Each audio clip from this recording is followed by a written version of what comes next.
Klik tombol berikut untuk mendapatkan update ilmu yang insya Allah bermanfaat.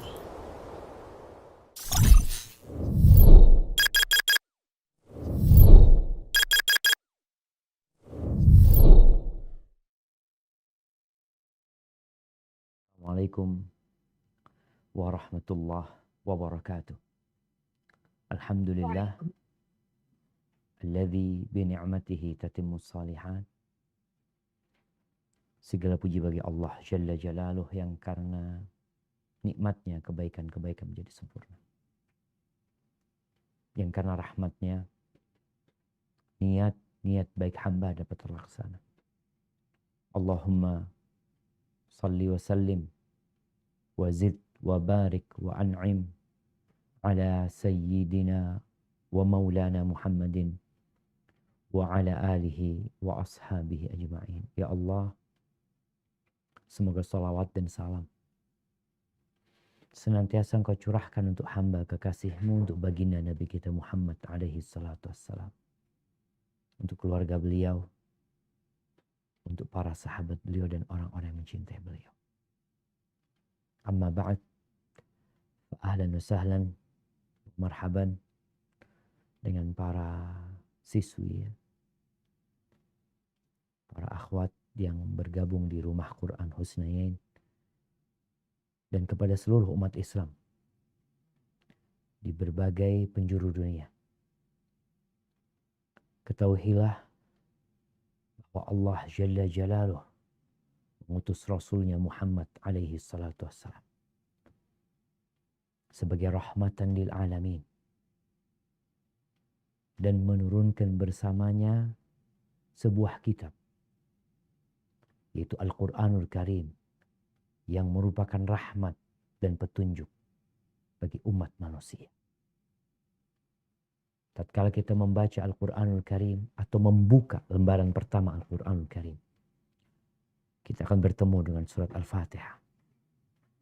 Kemudian setelah itu kita akan melihat ayat-ayat awal dari surat Al-Baqarah, di mana Allah Jalla Jalaluh mengatakan Alif Lam Mim Dzalikal kitabu la raiba fi hudan lil muttaqin. Ini kitab, yakni Al-Quranul Karim, tidak ada keraguan di dalamnya. Petunjuk untuk orang-orang yang bertakwa. Maka tidak ada keraguan sama sekali bahwasanya termasuk ibadah yang paling agung, ketaatan yang paling mulia, yang dengannya seorang hamba mendekatkan dirinya kepada Allah dari membaca Al-Quranul Karim.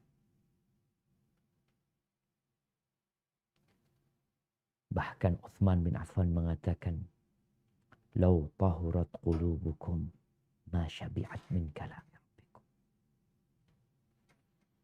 Kalau hati kalian bersih, kalian tidak akan pernah puas membaca kalamullah.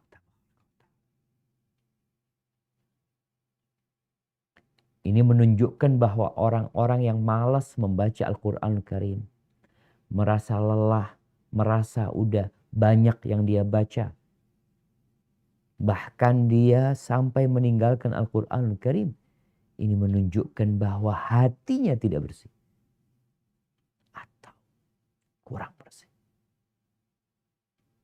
sehingga ada yang menghalangi dia dari melakukan ibadah yang agung, yaitu membaca Al-Quranul Karim. Dia membaca berbagai macam berita. Dia membaca berbagai macam cerita. Dia membaca berbagai macam keputusan, hukum, undang-undang. Kenapa dia nggak baca Quran? Di situ ada berita, di situ ada cerita, di situ ada keputusan, di situ ada petunjuk untuk selamat di dunia dan di akhirat.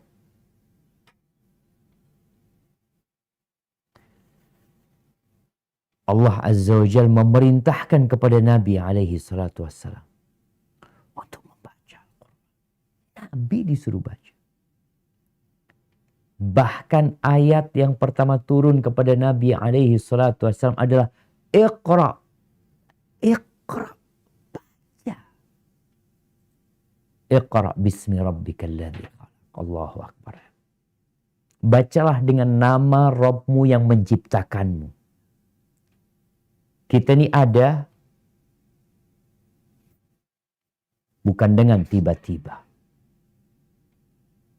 Kita hidup tidak dibiarkan sia-sia. Tapi kita dibiayai. Dikasih fasilitas semuanya untuk mengabdi kepada Allah Azza wa Jalla. Maka Allah perintahkan Iqra bismi rabbikal ladzi khalaq. Khalaqal insana min 'alaq. Menciptakan manusia dari segumpal darah. Agar kita nggak sombong. Agar kita tahu dengan cerita diri kita sendiri. Kita dari mana? Mau kemana? Kita dari apa? Untuk apa? Allah jelaskan. Iqra wa rabbukal akram. Baca lagi. Rabbmu yang maha mulia, yang maha agung. Alladzi 'allama bil qalam 'allamal insana ma. Yang dia mengajarkan dengan pena, mengajarkan kepada manusia apa yang belum diketahui oleh manusia. Semua ilmu itu dari Allah Jalla Jalla. Di surat Al-Ankabut ayat 45. Apa kata Allah Azza wa Jalla memerintahkan kepada Nabi alaihi salatu wasallam agar tilawatul Quran. Nah, tafadhali dibaca. Al-Ankabut ayat 45. 45. Afwan. Nah. Nah, tafadhal. Ya.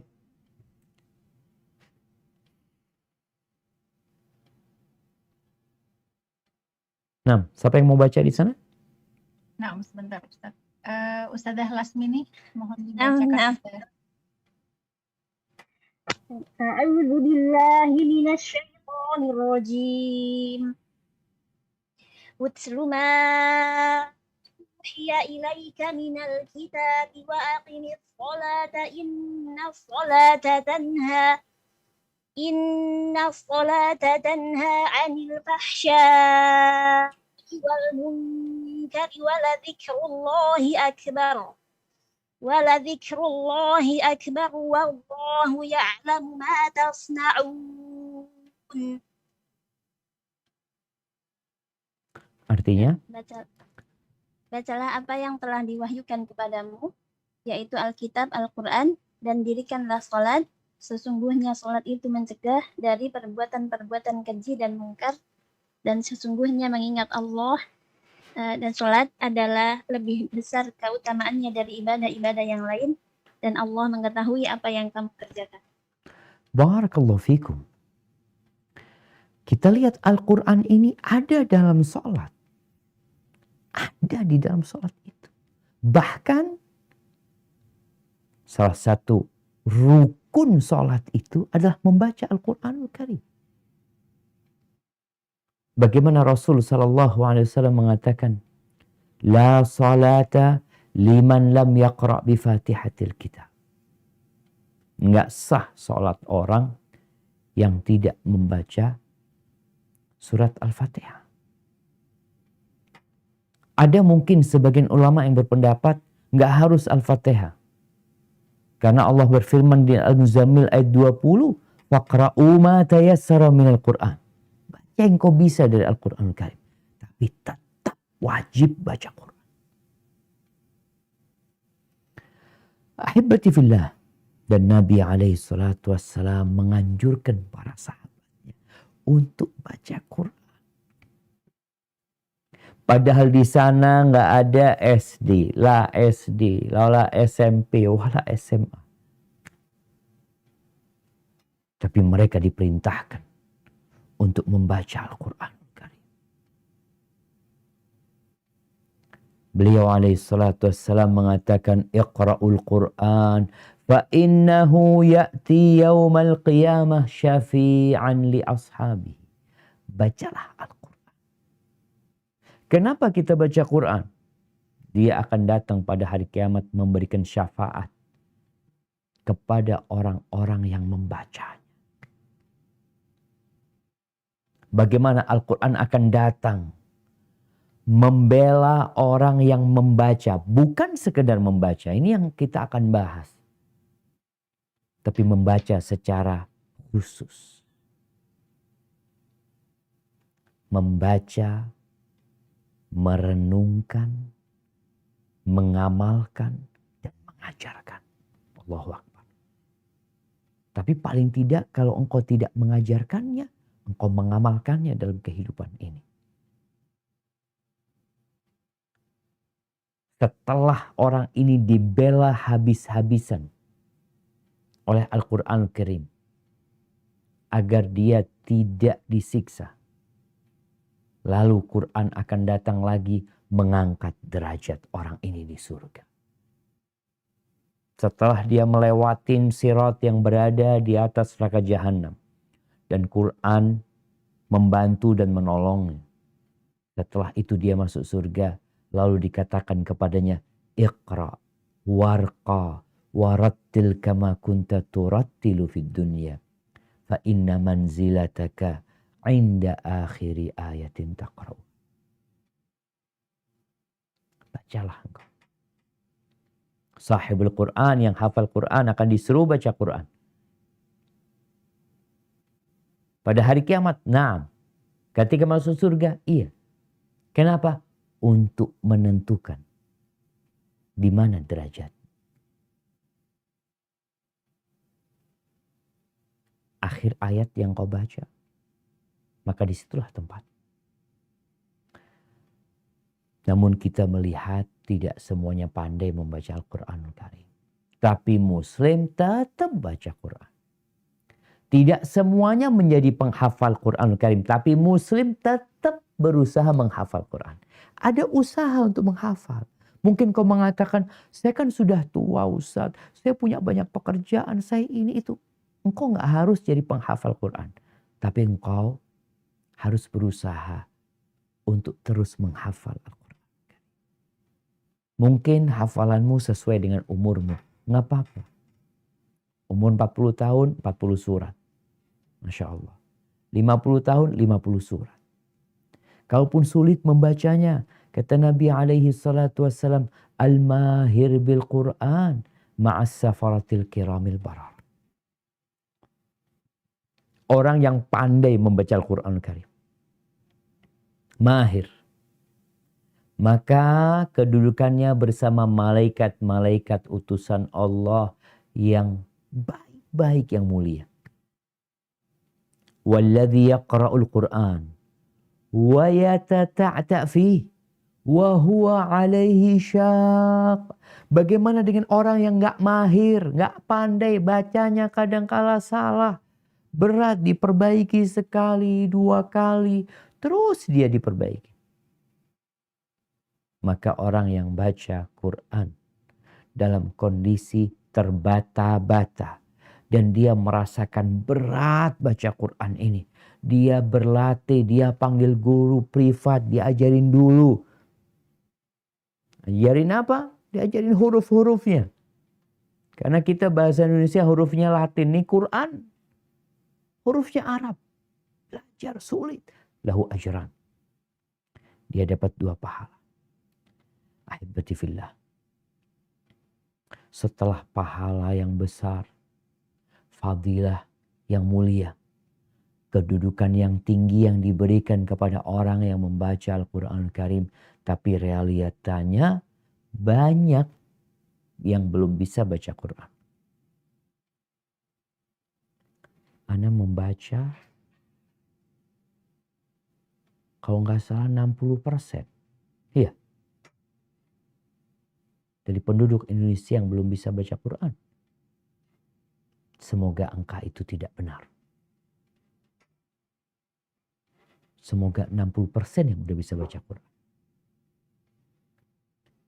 Rasulullah SAW pernah mengadu kepada Allah SWT tentang kondisi kaumnya.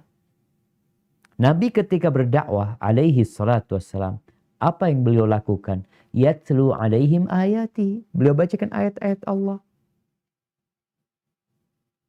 Bagaimana tatkala Utbah datang kepada Nabi SAW untuk negosiasi.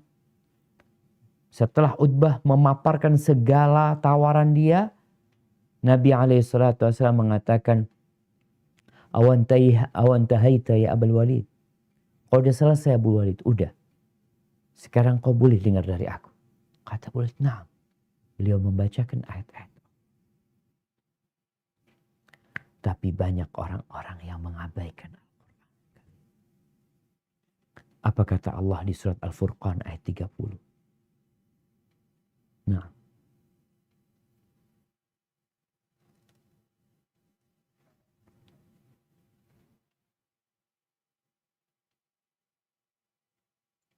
Saya baca Ustaz. Tafadhali. A'udzu billahi minasyaitonir rajim. Wa qala ar-rasulu ya rabbi inna qaumi ittakhadhu hadzal qur'ana mahjura. Berkata Rasul, ya Tuhanku, sesungguhnya kaumku menjadikan Al-Quran itu sesuatu yang tidak diajukan. Nah. Quran ada di tengah-tengah mereka. Quran ada dalam handphone mereka. Quran ada di rak buku mereka. Quran ada di masjid-masjid mereka. Tapi diajukan. Keberadaannya seperti tidak ada. Sebagian sama sekali tidak pernah pegang Quran, gak pernah.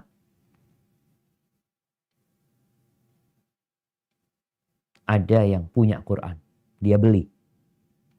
Tapi dia juga gak baca. Ada yang membacanya, tapi semau dia membaca. Salah-salah kadang-kadang. Ada yang membacanya dengan tajwid, dengan tartil, tapi dia tidak mau memahaminya. Saya kan bukan orang Arab. Nah, engkau orang Indonesia. Bukankah sudah ada terjemahan Al-Quran dengan bahasa Indonesia? Bukankah sudah ada tafsir Al-Quran dengan bahasa Indonesia? Tapi memang dia nggak peduli. Dia seakan-akan tidak punya kepentingan dengan Quran ini. Ada yang membaca, memahaminya, tapi tidak mengamalkan. Karena buat dia sudah tidak relevan. Atau sulit untuk diamalkan. Lebih bahaya lagi kalau mengatakan, aduh ini sudah bukan waktunya lagi. Harus ganti. Na'udzubillahi min dzalik. Ahibati fillah. Al-Quran ini diambil secara talaqi. Bagaimana Jibril mendengarkan dari Allah. Kemudian Jibril turun memperdengarkan kepada Nabi alaihi salatu wassalam. Kemudian Nabi alaihi salatu wassalam membacakan kepada para sahabatnya. Kemudian para sahabat membacakan kepada tabi'in. Kemudian para tabi'in membacakan kepada tabi'ut tabi'in. Sampai akhirnya kepada kita. Makanya ada di antara ustadzah-ustadzah, mungkin ustadz-ustadz yang punya sanad Quran ini sampai kepada Nabi alaihi salatu wassalam. Dari Nabi ke Jibril, dari Jibril kepada Allah azza wa jalla. Ada banyak ilmu yang berkaitan dengan Al-Quranul Karim. Ada yang berkaitan dengan ilmu tentang nuzulul Quran. Ilmu tentang qiraat. Ilmu tentang ditulisnya Al-Quran, dikumpulkannya Al-Quran. Ilmu yang berkaitan dengan penulisan Al-Quran. Bagaimana? ilmu yang berkaitan dengan wakaf, kapan wakaf, kapan mulai, ilmu yang berkaitan mana surat yang makkiyah, mana yang madaniyah, ilmu yang berkaitan dengan i'rabnya Quran, ilmu yang berkaitan dengan gharibul Quran, dengan kata-kata yang asing dari Al-Quranul Karim, yang jarang dipakai, dan ilmu yang berkaitan dengan tajwidul Quran, di mana Allah Azza wa Jalla memerintahkan kepada Nabi alaihi salatu wassalam untuk membaca Al-Quran dengan cara tersendiri. Membaca dengan benar. Membaca dengan indah. Di surat Al-Baqarah ayat 121. Allah Azza wa Jalla menceritakan tentang bagaimana ada sebagian ahlul kitab yang mereka membaca kitab mereka dengan sebenar-benarnya bacaan. Apa kata Allah? Di Al-Baqarah 121.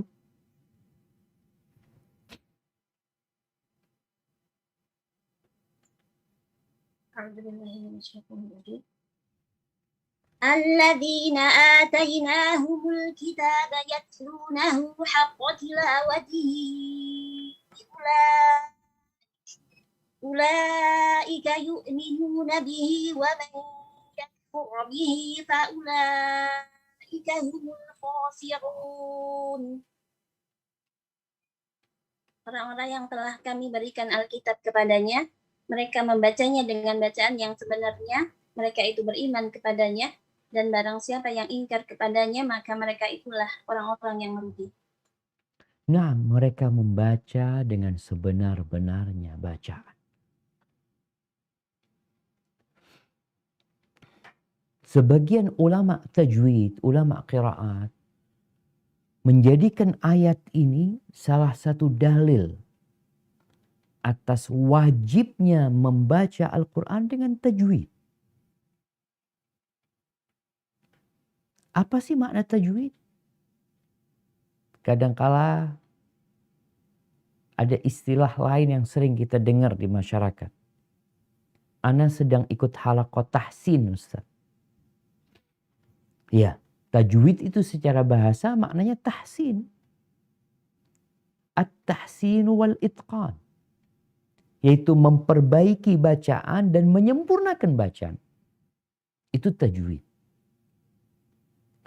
Jadi kalau bicara ilmu tajwid, maka ilmu yang membahas tentang kalimat-kalimat Al-Quranul Karim dari sisi memberikan kepada setiap huruf itu hak-haknya, ketentuan-ketentuannya. Al-Imam Ibnul Jazari, beliau menjelaskan tentang tajwid. Beliau mengatakan al-ityanu bil qiraati mujawwadatan bil alfan bari'atan minar rada'a fin nutqi wa ma'nah intiha al-ghaya fit tashih wa bulughin nihaya fit tahsin. Beliau mengatakan tajwid adalah membaca dengan membaguskan pelafalannya, yang terhindar dari keburukan dalam pengucapannya dan keburukan dalam maknanya, serta membaca dengan maksimal, ya, bagaimana dia dengan maksimal benar bacaannya dan sampai ke puncak dari bagusnya bacaan dia. Itu tajwid. Jadi tajwid ini kalau bicara apa pentingnya, kata Ibnul Jazari, hilyatut tilawah wa zinatul qiraah. Yaitu hiasan bacaan dan yang mengindahkan tilawah. Ahibati fillah. Apa tujuan orang belajar tajwid? Tujuan utamanya adalah membaca Al-Quranul Karim dengan benar. Bukan cuma benar, tapi naik tingkatannya indah, enak didengar, dan tidak salah. Zayyinul Qur'an bi aswatikum. Kata Nabi SAW, hiasi Al-Quran dengan bacaan kalian. Bagaimana cerita sahabat Usaid bin Khudair. Semoga enggak salah nama sahabatnya. Radhiyallahu ta'ala anhu. Ketika dia membaca Al-Quranul Karim. Pada waktu salat malam. Tahu-tahu kuda dia itu berputar-putar. Sampai dia takut anaknya keinjek sama kuda. Akhirnya dia selesaikan baca. Kalau dia berhenti baca, kuda itu berhenti gerakannya. Dia baca lagi, kuda itu bergerak lagi. Akhirnya setelah dia menyelesaikan sholatnya, dia melihat kok kayaknya ada cahaya. Dia lihat ada cahaya seperti lampu yang bergantungan mendekat ke rumahnya. Ternyata keesokan harinya dia cerita kepada Nabi SAW dan Rasul menceritakan itu adalah malaikat-malaikat yang mendengarkan bacaan. Dan bagaimana Allah juga mendengarkan bacaan hambanya. Ahibati fillah. Jadi membaca Al-Quran dengan tajwid sejatinya diperintahkan. Tapi apakah itu wajib? Sehingga yang tidak membaca dengan tajwid dia berdosa. Atau sekedar anjuran untuk mendapatkan fadilah. Yang pertama berkaitan dengan belajar ilmu tajwid secara teori. Hukumnya para ulama sepakat adalah fardu kifayah. Bicara tentang hukum belajar tajwid secara teori. Teori itu ya disebutkan huruf-huruf ikhfa seperti ini ya. Huruf-huruf hukum nun sukun dan tanwin. Nanti berkaitan dengan hukum mim. Kemudian hukum yang lainnya. Secara teori itu fardu kifayah. Harus ada di tengah-tengah umat yang belajar. Kemudian dia mengajarkannya. Allah Azza wa Jalla berfirman di surat At-Taubah 122. Apa kata Allah Azza wa Jalla?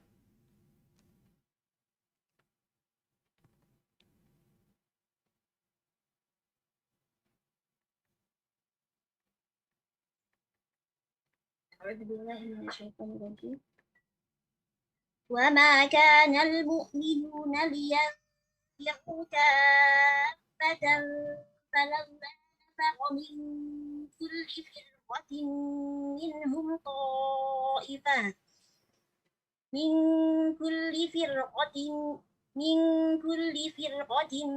منهم طائفة ليتفقهوا في الدين ولينذروا قومهم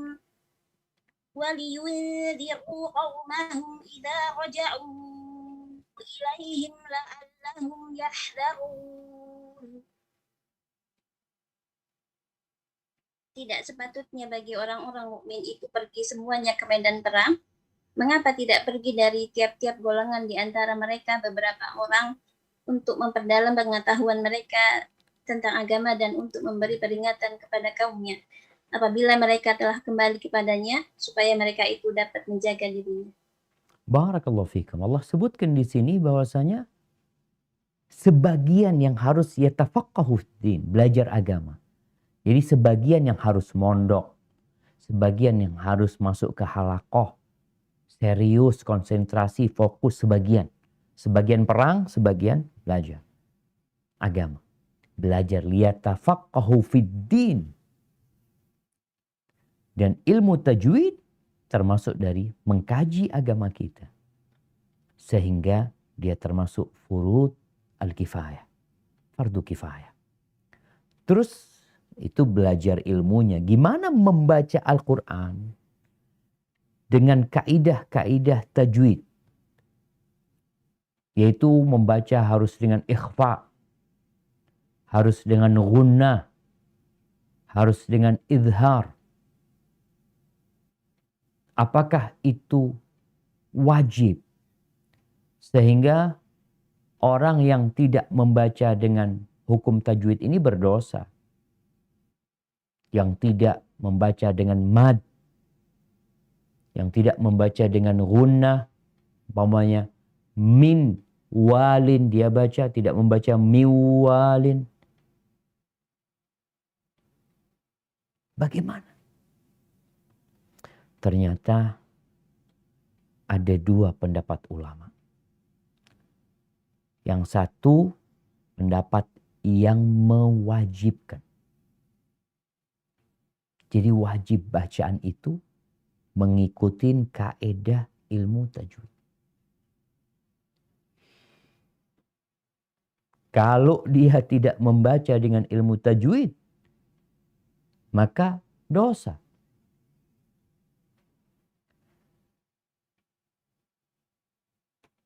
Dan ini adalah pendapat ulama-ulama qiraat. Atau banyak dari ulama-ulama qiraat, ulama-ulama tajwid, di mana mereka berpendapat muslim, muslimah wajib. Apa dalilnya? Zahir ayat-ayat yang ada dalam Al-Quranul Karim. Yang kedua,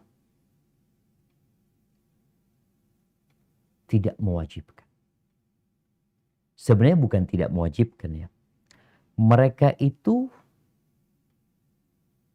mengatakan pendapat yang kedua ini, yang wajib itu adalah membaca Al-Quran dengan menjaga struktur kalimat dan tidak merusak makna. Yang lebih dari itu masuk aksesoris ya, masuk untuk mengindahkan saja. Jadi kalau orang tidak membaca dengan tajwid, umpamanya nun sukun ketemu ya, itu dibaca gunnah. Wa minan nasi may yaqulu, itu pakai tajwid. May yaqulu, ini orang enggak? Wa minan nasi man yaqulu, man dia baca izhar. Apakah maknanya berubah? Tidak. Apakah struktur kata-katanya rusak? Enggak. Apakah harokatnya salah? Tidak.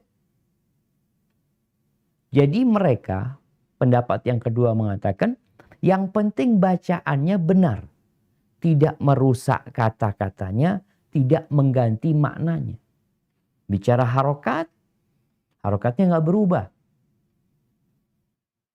Tidak menjadikan yang kasroh fathah, enggak. Cuma dia nggak pakai kaidah ilmu tajwid. Dia sholat. Umpamanya dia baca wailun likulli humazatin lumazah.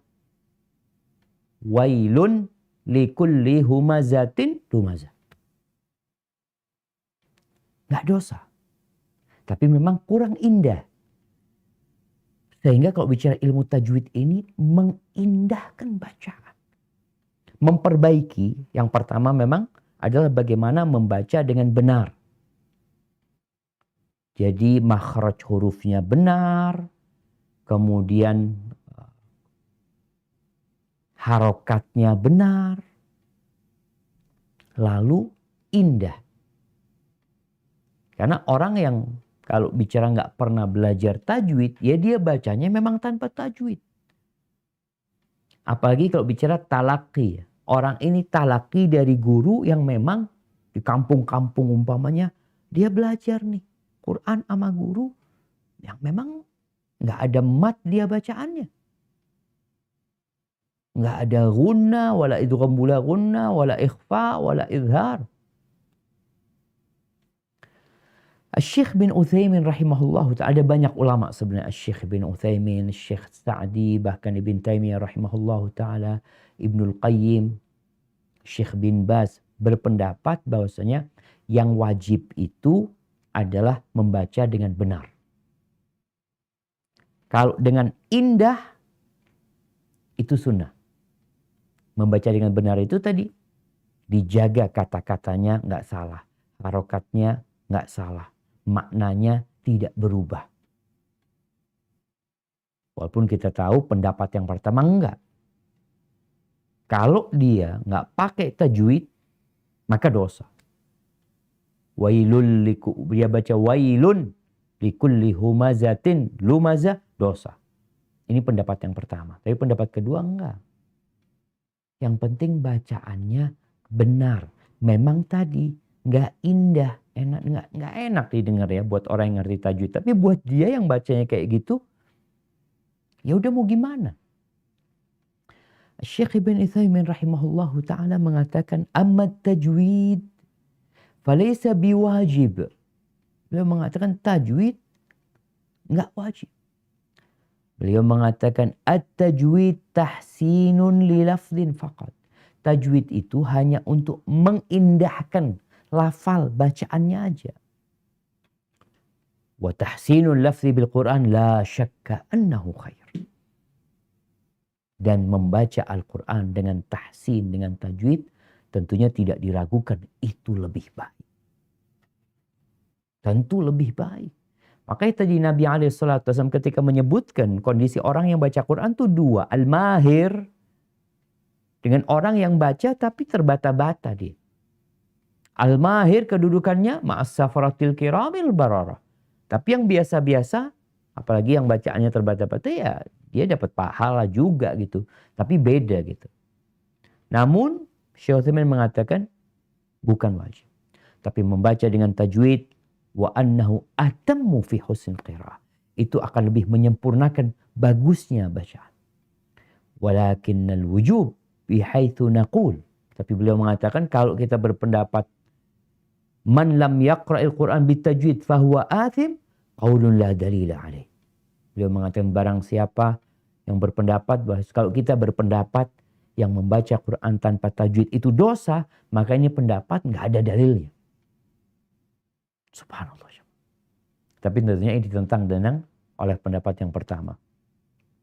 Balil dalil ala khilafihi. Tapi dalil itu malah sebaliknya. Yang menunjukkan bahwasanya tajwid itu nggak wajib gitu loh. Berarti film mana sih pendapat yang lebih kuat sekarang? Memang jamaah, kalau diwajibkan orang membaca Al-Quranul Karim sesuai dengan kaidah yang berada di buku-buku tajwid secara terperinci, maka banyak yang berdosa akhirnya.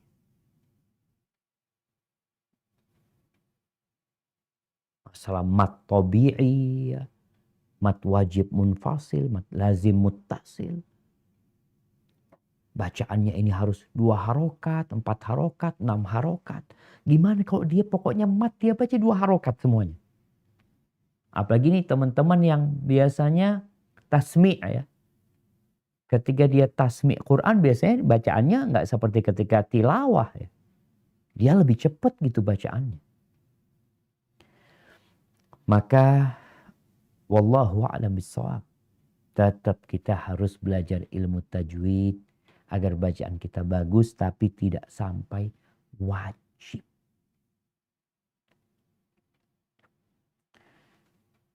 Bagaimana Ustaz dengan firman Allah di surat Al-Muzammil ayat 4? Nah, coba kita lihat. Apa kata Allah di surat Al-Muzammil ayat 4 yang dijadikan dalil atas wajibnya tajwid? 6. Silakan dibaca.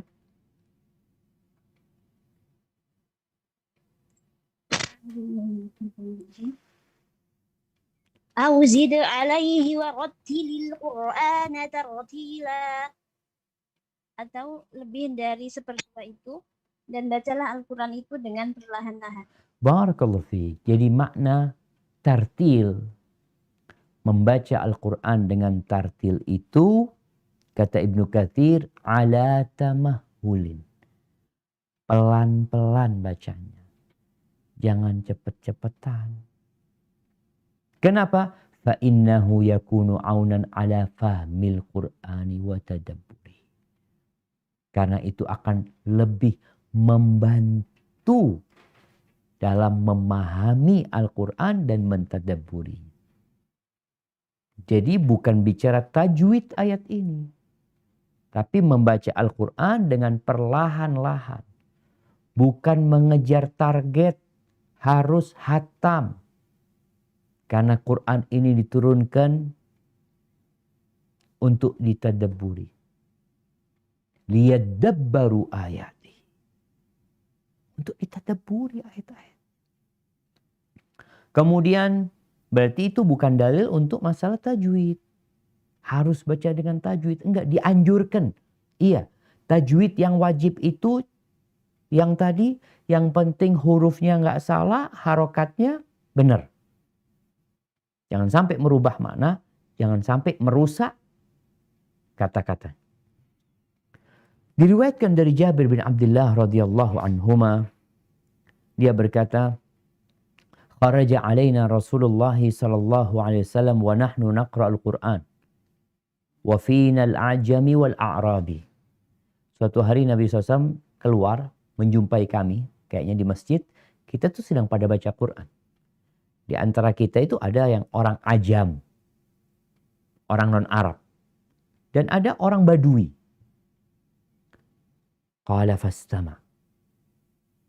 Kata Jabir bin Abdullah, kemudian Nabi mendengarkan bacaan mereka. Faqala iqra'u kullun hasan. Kalian bacalah. Semua bacaannya baik. Nanti akan ada kaum yang membaca Al-Quranul Karim terburu-buru dan tidak membaca dengan perlahan-lahan. Kemudian di dalam hadis yang diriwayatkan oleh Sahal bin Sa'ad As-Sa'idi radhiyallahu anhu, bahwa dia berkata, kharaja alaina Rasulullah sallallahu alaihi wasallam yauman wa nahnu naqtari. Suatu hari Nabi sallallahu alaihi wasallam keluar, kita sedang baca Quran. Lalu beliau mengatakan, alhamdulillah kitabullahi wahid. Wa fikumul ahmar wa fikumul abyad wa fikumul aswad. Kitab Allah itu alhamdulillah satu. Di tengah-tengah kalian ada orang yang merah, ada yang putih, ada yang hitam. Iqra'u qabla an yaqra'ahu aqwamun yuqimunahu kama yaqumus sahm yata'ajjal ajrahu wa la yata'ajjalu. Kalian bacalah sebelum datang kaum yang menegakkan Al-Quran seperti menegakkan anak panah ya. Pepanah itu dia mensegerakan balasan. Cari fulus aja dengan bacaan Qurannya dan tidak menunggu pahalanya di sisi Allah Azza wa Jalla. Jadi ahibati fillah, para sahabat Nabi ketika mereka menaklukkan Persia, Romawi, tidak ada riwayat-riwayat yang menyebutkan bahwasanya mereka itu menyajibkan orang-orang baca dengan tajwid. Dibenerin dulu karena subhanallah jemaah. Ada orang yang berlebih-lebihan. Kalau bicara tajwid ya. Ingat ada yang wajib, ada yang anjuran tadi untuk memperindah. Kalau bagi para penuntut ilmu, maka harus belajar para penuntut ilmu ini kaidah-kaidah ilmu tajwid. Dan dia mengajarkannya. Karena fardu kifayah. Kalau ada sebagian yang sudah belajar mengajarkannya, yang lainnya insya Allah nggak dosa. Tapi tidak semuanya harus belajar tajwid dan membacanya dengan tajwid. Karena terkadang kita mendapati,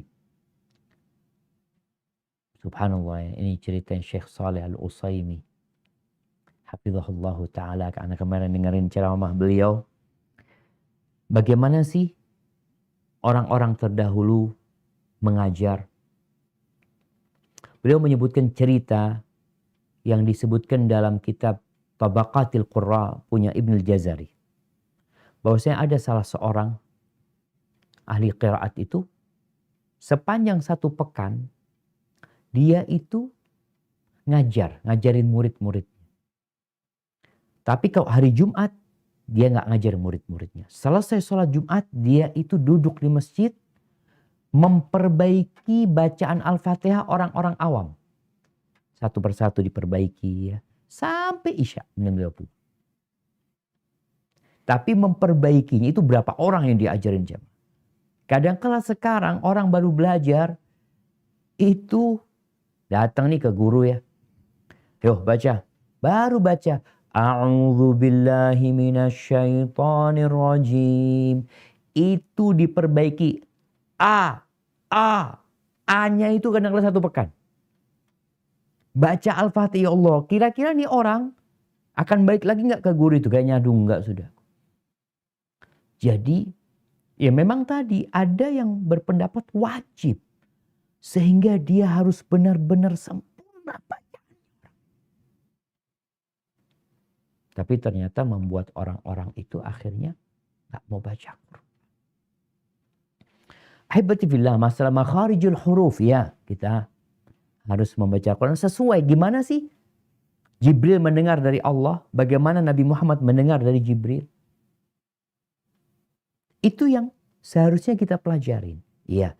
Tapi ya lisannya kan beda-beda orang. Apalagi kalau orang-orang ya mungkin ada yang nggak bisa mengucapkan tapi diajarin dia. Tapi kalau udah nggak bisa, lisannya udah kayak gitu, udah berat. Bukankah ada kaidah dalam syariat ini, la wajiba ma'al ajiz. Nggak ada yang wajib dengan ketidakmampuan dia. Karena memang dia nggak mampu. Namun ahibati fillah, bukan berarti kemudian kita meremehkan ilmu tajwid ini. Tidak. Tapi bagaimana kita membuat orang-orang cinta dengan Al-Quranul Karim. Tentunya tadi kalau kita mendengar bacaan orang yang membaca dengan suara yang indah, dengan suara yang merdu, akan membuat orang yang mendengarnya menjadi khusyuk. Tapi bukan hanya khusyuk karena indahnya bacaan. Karena tujuannya bagaimana dapat mentadabburi Al-Quranul Karim. Jadi kesalahan dalam membaca Al-Quranul Karim, kalau itu dapat merubah makna, merubah hurufnya, merubah kata-katanya, maka dosa.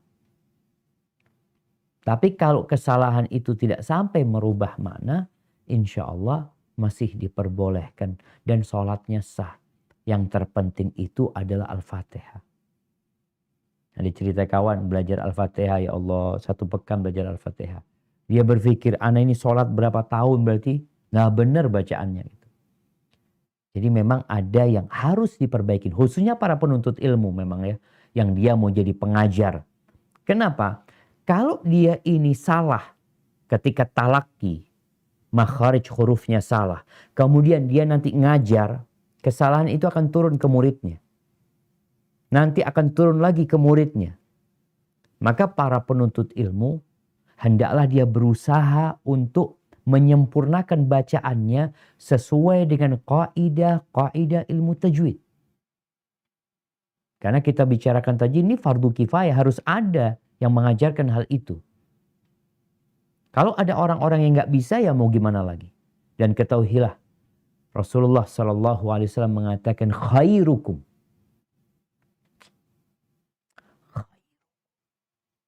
orang yang terbaik di antara kalian. Siapa? Kalau bicara wanita, di dunia ini ada ajang kontes wanita terbaik. Ada wanita terseksi mungkin, ada wanita tercerdas, mungkin ada wanita terberani, ada macam-macam.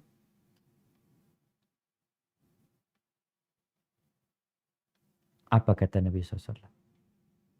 Khairukum, yang terbaik di antara kalian semuanya, man ta'allamal Qur'ana wa 'allam. Adalah orang yang belajar Al-Quran. Belajar membacanya dengan benar. Belajar artinya. Belajar tafsirnya. Bukan hanya belajar bacaannya doang. Wa 'allamahu, kemudian dia mengajarkannya. Inilah orang yang terbaik. Jadi kalau di dunia ada wanita-wanita terbaik, sebenarnya dibohongin mereka. Ahibati fillah, dunia ini akan hancur. Kalau engkau hendak melihat wanita yang jadi juara Miss dunia itu apa istilahnya? Miss Universe. Yang menang juara dunia Miss Universe 40 tahun yang lalu. Kayak apa sekarang orangnya? Lihat tuh orang. Kulitnya keriput. Dia tuh udah gak menarik lagi. Tapi yang belajar Al-Quranul Karim, semakin tua, semakin engkau mengajarkan Al-Quran, maka semakin engkau jadi orang yang lebih baik. Ada banyak guru, ada banyak dosen, ada banyak profesor. Tapi yang terbaik adalah yang belajar Al-Quran dan mengajarkan. Maka ini sebuah kesempatan buat kita semuanya, buat setiap muslim yang ada jamaah, tanpa terkecuali, untuk terus membaca Al-Quranul Karim. Belajar, dan kita gembira ya dengan adanya rumah-rumah Quran, dengan adanya dar-dar tahfidz, pesantren-pesantren tahfidz. Kenapa? Karena kebangkitan umat ini ada dengan Qurannya. Ketika Umar bin Khattab radhiyallahu taala anhu berjumpa dengan gubernur Mekah di Usfan, di luar kota Mekah. Umar heran, nih gubernurnya kok keluar-keluar nih. Tanya, man tarakta ala ahli wadi? Siapa yang kau jadikan penggantimu di Mekah? Qala Ibnu Abi Abza. Namanya Ibnu Abi Abza. Kata Umar, wama Ibnu Abi Abza? Siapa tuh orang itu? Maulan min mawalina. Mantan budak dari budak-budak kami yang dibebaskan. Kata Umar bin Khattab, tarakta ala ahli wadi maulan. Subhanallah. Engkau jadikan penggantimu ngurusin kota Mekah itu seorang mantan budak.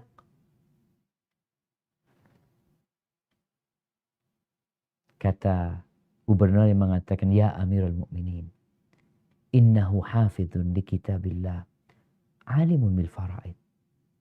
Atau innahu qari'un li kitabillah, alimun bil faraid. Dia itu orang yang hafal Quran. Dan dia alim tentang faraid, tentang ilmu waris. Umar lalu mengatakan, benar yang dikatakan Nabi SAW. Nabi itu pernah mengatakan, innallah yarfa'u bihadzal kitabi aqwaman wa yada'u bihi akharin. Sesungguhnya Allah mengangkat derajat kaum itu dengan Quran ini dan merendahkan yang lain dengan Qurannya.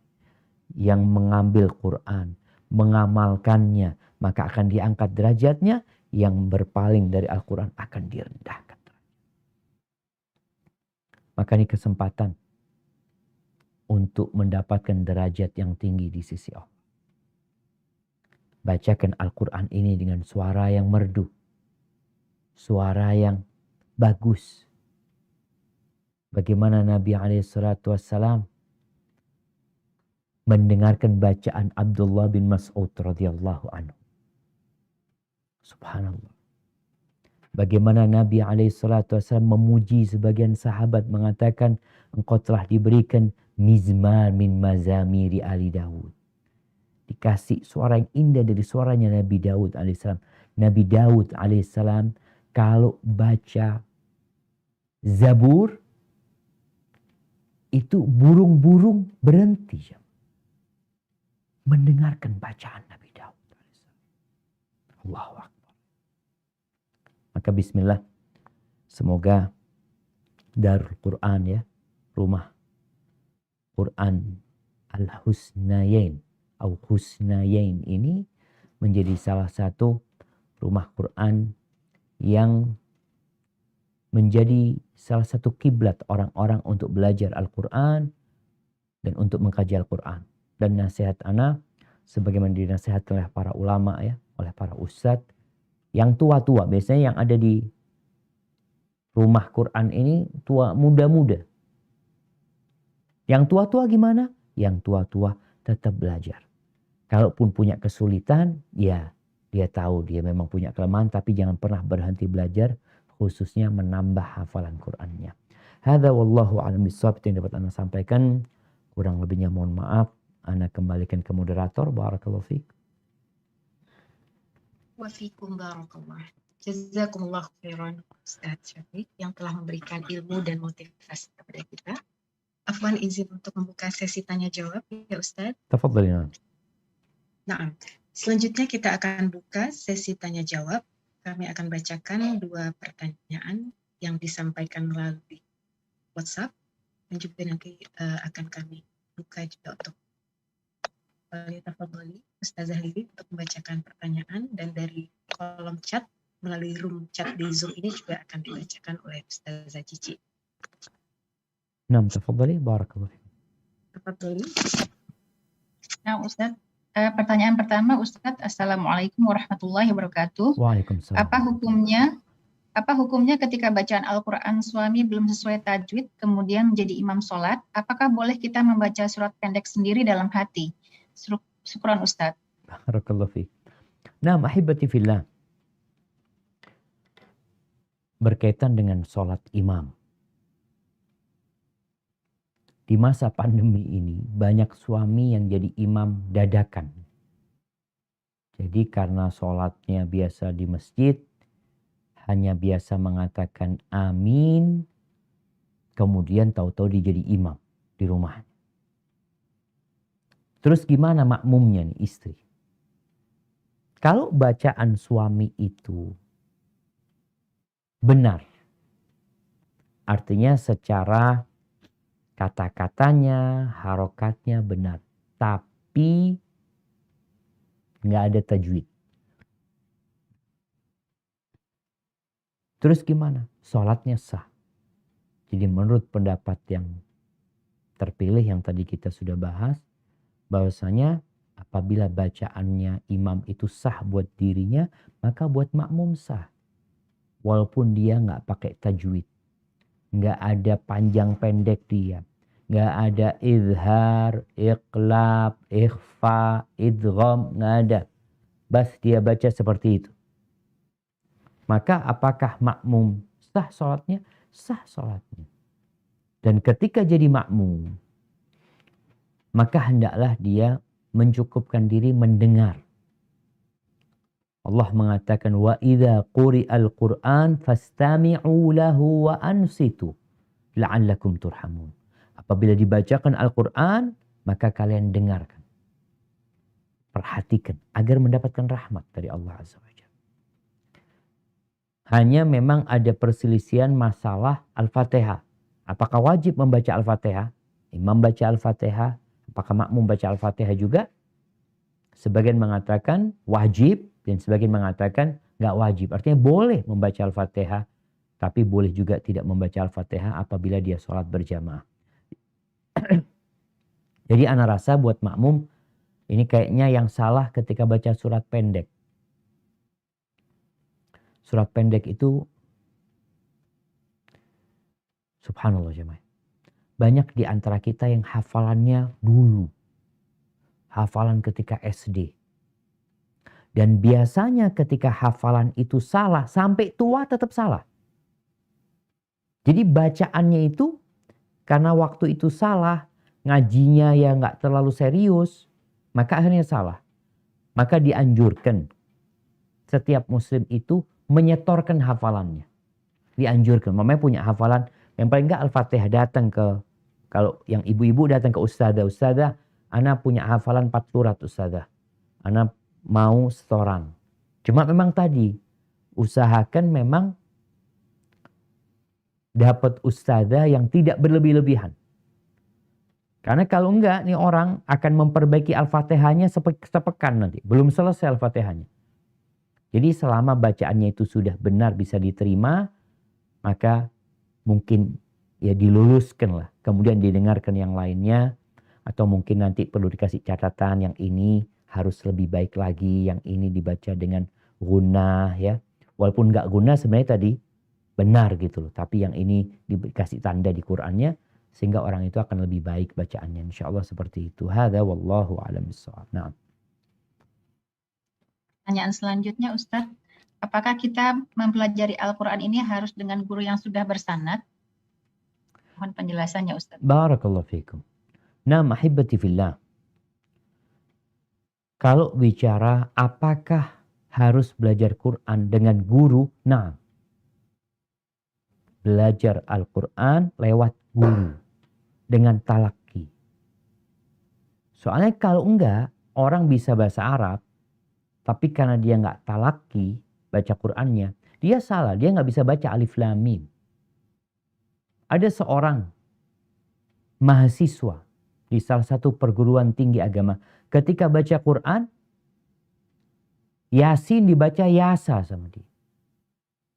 Alif lam mim dibaca Alama sama dia. Karena dia enggak talaki tadi. Maka perlu ada guru yang menjelaskan gimana cara baca yang benar. Jadi perlu adanya talaqi. Apakah harus dengan guru yang bersanad? Tidak. Karena kadangkala seorang guru itu akan memberikan sanad dengan syarat yang terlalu berat. Jadi orang ini udah belajar baca Al-Quran lewat guru tadi. Dari mulai dia momennya Iqra ya. Iqra 1 yang pakai Iqra, yang pakai qiraati, yang pakai qaidah nuraniyah, kan lewat guru semuanya itu. Tapi gurunya nggak punya sanad, tapi bacanya udah benar, gurunya juga belajar dari gurunya umpamanya. Tapi tidak bersanad sampai Nabi SAW, insya Allah nggak ada masalah ya. Karena bicara sanad tadi Anda sampaikan, ada yang harus guru ini yang akan memberi sanad kalau dia itu sudah menghafal Quran 30 juz dengan itqan, dengan mutqin. Tapi ada guru yang cukup baca. Pokoknya bacaannya benar, aku kasih sanad. Maka ini satu hal yang memberatkan kalau harus pakai sanad. Tapi yang jelas sebenarnya guru-guru itu kalau mau dibicarakan sanad, dia itu nyambung. Nih guru belajar dari guru ini, terus akan sampai kepada Nabi Muhammad SAW. Tapi bicara sanadnya itu kadang-kadang dia nggak ngasih. Kayak dulu waktu kita di Medina, di kelas, kita itu belajar sama guru yang punya sanad. Tapi karena kita di kelas itu nggak mungkin setoran 30 juz, gurunya nggak ngasih sanad. Tapi bacaannya udah bener gitu loh. Hadza wallahu a'lam bishawab. Nah, barakallah. Selanjutnya kami akan pilih satu penanya yang lebih interaktif yang sudah raise hand tadi. Tafadholi Susi Ummu Syafiyah. Assalamualaikum Ustaz. Waalaikumsalam warahmatullahi wabarakatuh. Barakallahu fiik. Naam, tafadhal. Bagaimana hukumnya kita mentargetkan bacaan Al-Quran misalnya sehari setengah juz atau 1 juz gitu agar tidak males bacanya gitu Ustaz. Kalau nggak ditargetkan males baca, akhirnya sehari terlewat nggak baca gitu. Subhanallah. Apa ini bid'ah atau bagaimana Ustaz? Jazakallah khairan. Masya Allah. Barakallah fiik.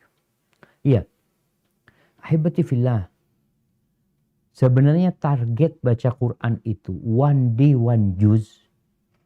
Itu Nabi SAW yang mengajarkan.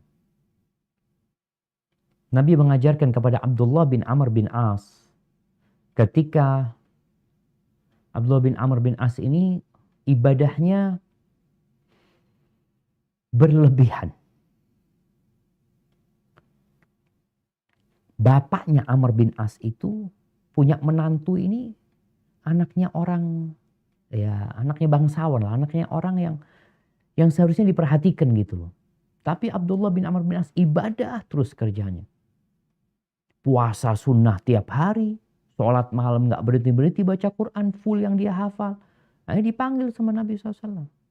Di situ Nabi mengajarkan, engkau bacalah Quran fi syahr, 1 bulan. Ini berarti kalau 1 bulan 30 juz, one day one juz gitu loh. Kemudian dia terus maksa, aku bisa lebih dari itu, sampai dikasih waktu sama Nabi SAW 7 hari. Kau baca 7 hari lah. Hatam Quran 7 hari. Jadi kalau 7 hari, 1 hari bisa 4 juz ya. Seperti itu. Oleh karena itu kalau bicara seorang yang menargetkan bacaan Quran itu setengah juz setiap harinya, atau dia membaca 1 halaman atau 2 halaman, ini tidak bid'ah sebenarnya. Karena kembali kepada kemampuan orang masing-masing. Allah mengatakan faqra'u ma tayassara minal Qur'an. Yang kau mampu 1 juz, 1 juz, mampu 2 juz, mampu setengah juz tadi. Namun manusia ini, sebagaimana dalam pertanyaan tadi, kalau dia nggak punya target, yang penting baca Quran. Loh iya, yang penting baca Quran. Tapi Quran ini 30 juz. Engkau mau baca Quran ini dalam setahun atau dalam 20 tahun. Kalau mau menghatamkan Quran dalam 20 tahun, berarti engkau 1 hari 1 ayat. Kalau engkau mau 1 tahun hatam Quran, tinggal dihitung. Sehari berapa engkau? 10 ayat mungkin engkau perlu, atau 20 ayat engkau perlu baca. Itu 1 tahun hatam. Maka kembali kepada kesiapan kita. Dan Nabi SAW mengatakan, khairul amali adwamuhu wa in qalla.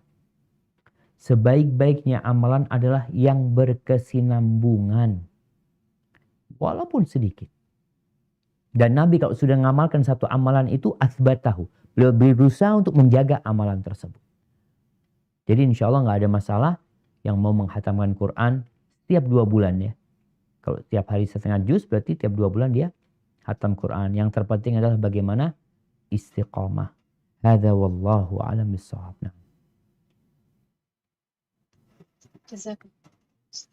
Selanjutnya kami akan membacakan pertanyaan yang masuk melalui chat melalui Zoom. Tafadholi Ustazah Cici. Nah, bismillah, afwan Ustadz, izin bertanya. Bagaimana dengan makhrijul huruf wasifah? Bukankah itu sifat lazimah? Artinya kalau salah makhraj, apakah bukan termasuk dari kesalahan? Jazakumullahu jannatil firdaus. Barakallahu fiik. Nah, jadi itu termasuk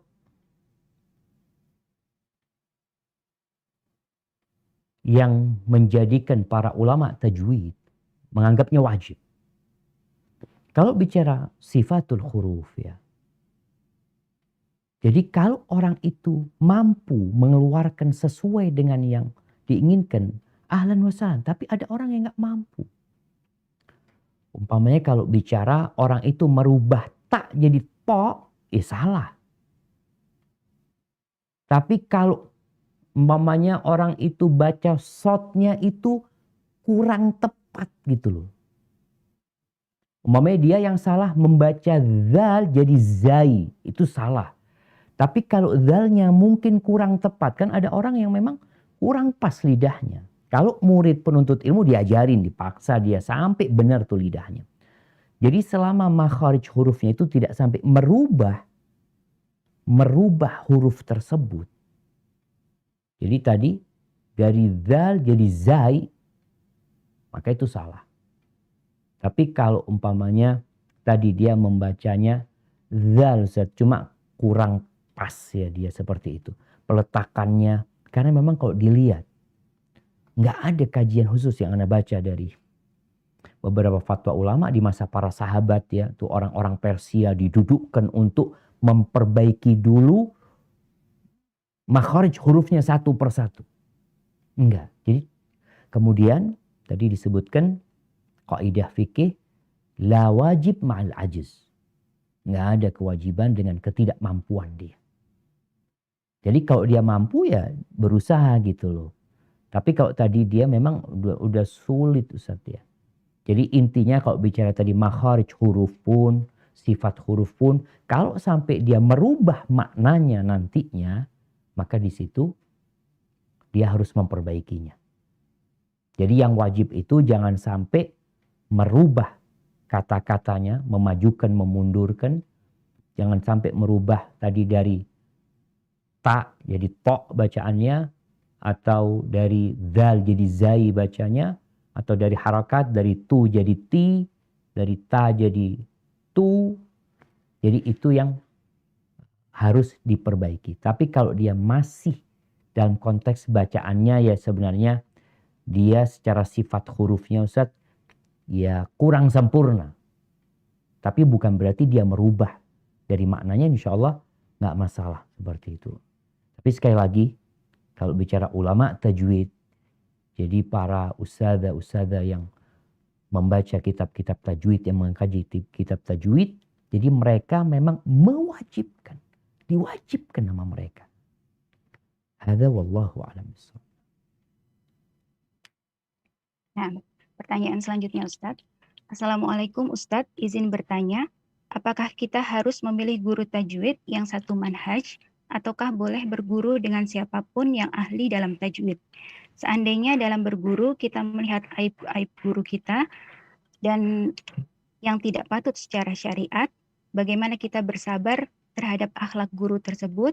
Apakah kita harus terus berkhidmat ataukah mencari guru yang lain? Jazakumullahu khair Ustaz. Barakallahu fiik. Nah, mahibati fillah. Kalau bicara belajar tajwid atau kita bicara belajar Quranul Karim, membacanya. Kalau kita mendapatkan guru yang satu manhaj, maka itu yang diharapkan. Tapi kalau nggak ada,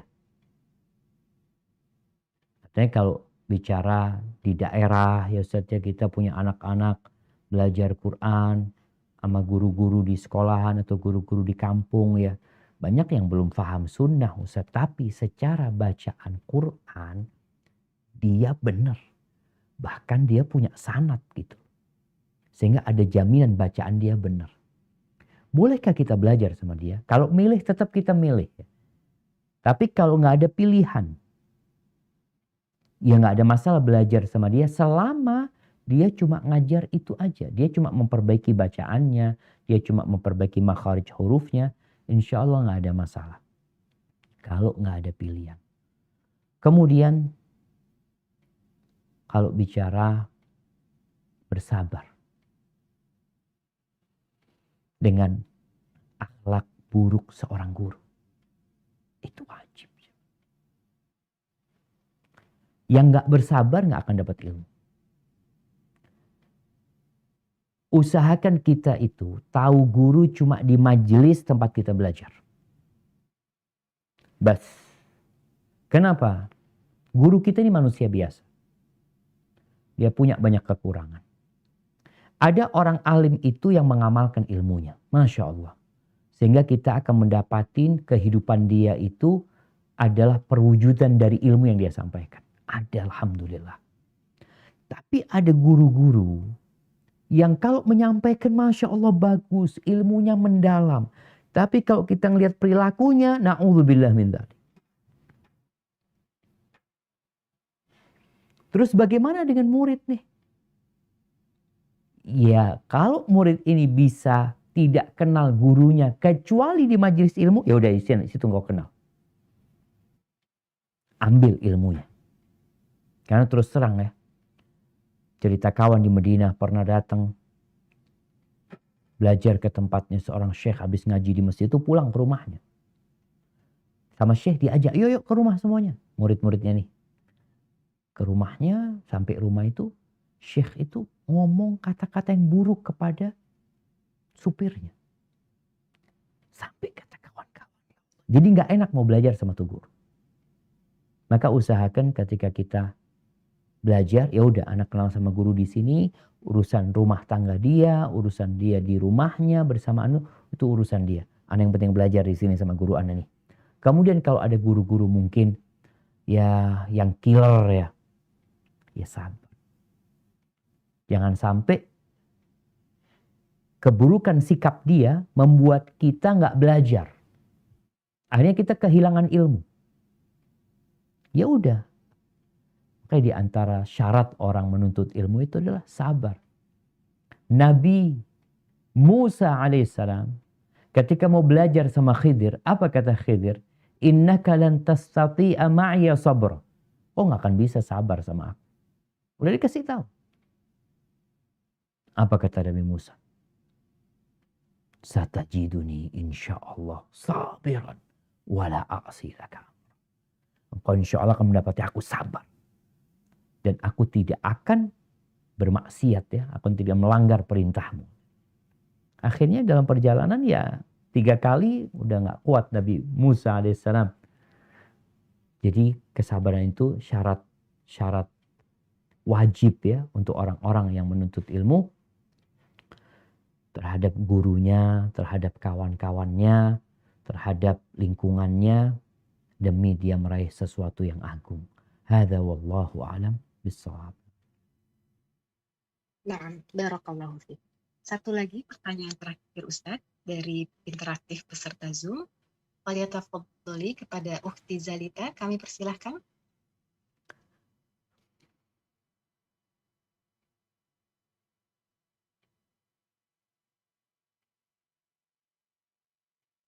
Ukhti Zalita, silahkan. Baik, kata berikutnya dari Ukhti Lia. Oh, nah, tafadhali Ukhti Zalita.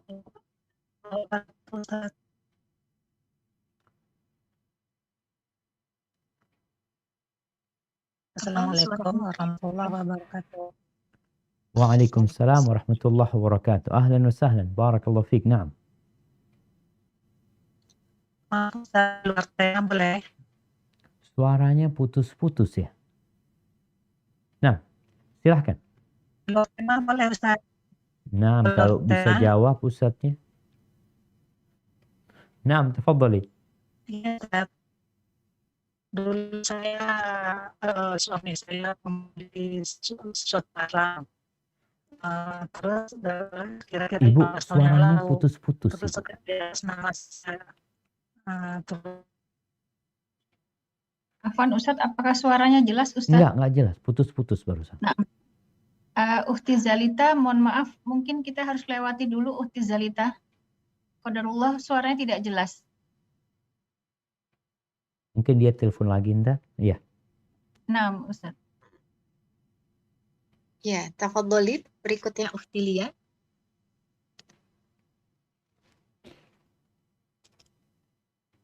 Bismillahirrahmanirrahim. Assalamualaikum warahmatullahi wabarakatuh.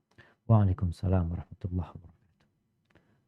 Ustadz, saya ingin bertanya, keutamaannya itu sebenarnya kita membaca Al-Quran atau kita menghafal Al-Quran, Ustadz? Karena mengingat saya kan tahu dari kajian Ustadz kalau sholat malam itu lebih baik bacaan kita itu panjang-panjang gitu, Ustadz. Sedangkan saya dengan ilmu saya yang masih sangat minim sekali, hafalan saya masih sangat surat-surat yang pendek-pendek gitu, Ustadz. Mohon ilmunya Ustadz. Masya Allah. Naam, barakallahu fiik. Ya, hibati fillah. Kalau bicara mana yang lebih utama, membaca Al-Quran atau menghafal Al-Quranul Karim? Yang menghafal Al-Quran itu juga membaca. Sedangkan yang baca, dia tidak punya keutamaan menghafal. Sebagaimana kalau ditanyakan lebih utama mana, mendengarkan Al-Quran sama membaca Al-Quran. Orang yang mendengarkan cuma mendengarkan. Yang membaca, dia dapat dua. Membaca dan mendengarkan. Karena orang membaca mesti dia dengar gitu loh. Begitu pula tadi bicara tentang menghafal dengan membaca. Orang yang menghafal, dia pasti membaca. Artinya membaca itu bukan harus lewat media ya. Enggak. Lewat Quran, enggak. Nabi SAW membaca Al-Quran, beliau nggak bisa baca sebenarnya. Artinya membaca tulisan beliau nggak bisa, tapi beliau bisa membaca dari hafalannya. Jadi tentunya lebih utama yang menghafalkan Al-Quranul Karim. Bahkan kalau istilah membaca, Rasul SAW ketika mengatakan yang pantas jadi imam itu siapa? Aqra'uhum li kitabillah. Aqra'uhum, yang paling banyak bacaan Qur'annya, maksudnya yang paling banyak hafalannya. Seperti itu. Namun kalau tadi dikatakan ukhti yang bertanya dia hafalannya nggak banyak, maka mulai saat ini ditambah hafalan. Nggak harus engkau menjadi penghafal Al-Quran, tapi engkau berusaha untuk terus menghafal Al-Quran. Walaupun umpamanya 1 tahun cuma 1 surat. Ini buat orang-orang yang mungkin memang tidak fokus ya. Tapi kalau orang bisa fokus menghafal Al-Quran, tentunya pahalanya akan lebih besar lagi. Di mana penentuan derajat buat penghafal Quran itu ikut bacaan Quran yang terakhir dia baca. Yang dia hafal gitu loh. Terus gimana masalah sholat malam tadi? Dianjurkan untuk panjang bacaannya. Iya. Karena nggak hafal, maka boleh membaca Al-Quran. Lewat media. Lewat Quran yang dibuka di depan dia, atau lewat yang dia pegang. Insya Allah dia tetap akan mendapatkan pahala membaca Qurannya. Yang mana 1 huruf akan dapat 10 kebaikan, insya Allah dia akan mendapatkan hal itu tetap. Hadza wallahu a'lam bishawab. Nah, alhamdulillah, alhamdulillah, kita telah sampai pada acara penutupan. Jazakumullahu khairan kepada Ustaz Syafiq Riza Bersalamah hafizahullah ta'ala, para ustazat dan tholibat dari Rumah Quran Husnayain, serta para jamaah yang telah menyimak kuliah perdana hari ini dengan baik. Semoga dengan kajian tadi semakin menambah giat usaha kita secara berkesinambungan dalam mendekatkan diri dengan Al-Quran Karim, dan semoga Allah memberikan rizki kepada kita berupa ilmu yang bermanfaat. Kami atas nama Rumah Quran Husnayain, mohon maaf atas segala kekurangan, dan mari kita tutup pertemuan hari ini dengan membaca doa kafaratul majlis. Subhanakallahumma wa bihamdik asyhadu an la ilaha illa anta astaghfiruka wa atubu ilaik. Assalamualaikum warahmatullahi wabarakatuh.